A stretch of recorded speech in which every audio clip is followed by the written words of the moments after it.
What's going on, everybody? Thank you guys so much for watching the show. Wanted to talk to you about our friends over at Prize Picks, the best place to win cash while watching sports. This app is really easy to use. You just pick more or less on a few player stats, and you could win up to 1,000 times your cash on a single lineup. Best of all, Prize Picks will give you $50 when you play your first $5 lineup. Win or lose, you'll get $50 for playing. Use the promo code PFF and download the app now.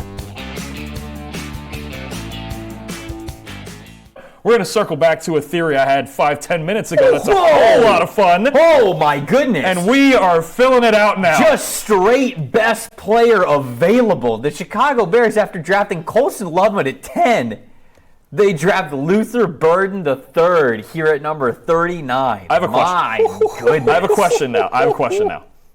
Wow. Has there ever been a Chicago Bears team with this much offensive talent? I do not pretend to be a Bears historian, a keeper of Bears lore, but I am going to tell you emphatically no. Caleb Williams, DJ Moore, Rome Odunze, Luther Burden, Cole Kmet, Colston Loveland, and they could still darn well get a running back here at 41 or 72 and this offensive line. If Caleb Williams can't succeed in this, I don't know when he will. And Ben Johnson calling plays, too. They've got Colston Loveland and Luther Burden with their first two picks. This is unreal what they're doing in Chicago. This rocks. Chad hates it. Oh, no, this rocks. This is awesome. This rocks. You want a fun fact? The Bears had one of the worst slot receiving grades in the league last year, and now they got Loveland and Burden. This is insane. What Bears? They also have Olamide Zaccheaus, who was decent last year. Yeah. Who they signed in free agency. And that was your number 4. Yeah. Cool. I have Luther friggin' No, Burden. I'm not saying that he's. But you know, it's the depth of the wide receiver room. Man, Luther Burden, to me, he was a top 15 player in this class. He was wide receiver 2 for me. Excellent value for the Chicago Bears. It's one of those picks where I can understand the chat being like, hey, what are we doing?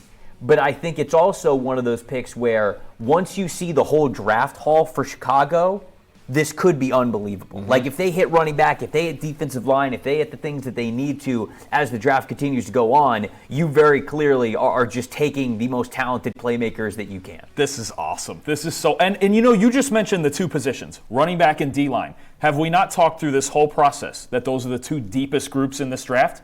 Yes. Cool. Get it at 72.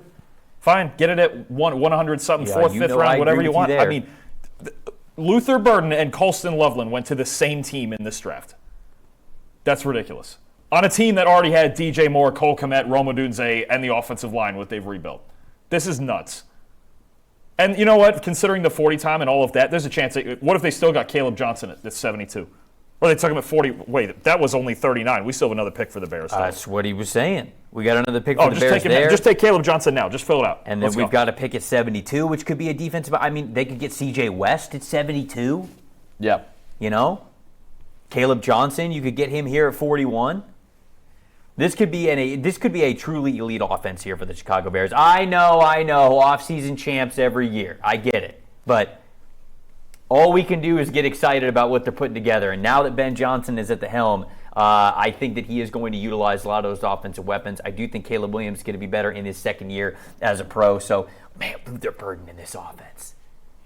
That's unbelievable. He's going to have to be less of a heavy volume guy, right? Because he's in an offense with Rome Odunze and DJ Moore. Cole Kmet's here as well, like Colston Loveland, obviously. So this is going to be more of using him in advantageous situations. We're talking, 3 or 4 catches a week for Luther Burden. And well, I would say anywhere from like 2 to 4 catches a week for him, probably, instead of anywhere from 5 to 10 that he thought that he might have been getting every single week when he was in Missouri. I know this passing offense this past year wasn't great, but he's going to have to acclimate himself a little bit more to not getting the ball as much.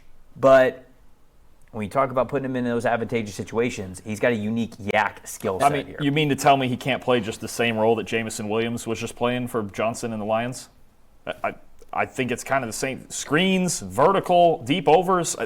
This kid, when he has the ball in his hands, he's a freak. By the way, this is the final pick of the Bryce Young trade. So it's official now. We now know. So it was Bryce Young going to the Panthers. The Bears get DJ Moore, Darnell Wright, Tyreek Stevenson, Caleb Williams, and Luther Burden III. It's a core right there. That's the final pick of the trade. Oh, my goodness. That is a haul. And listen, Bryce Young looked great last year. Carolina still might have got the franchise quarterback.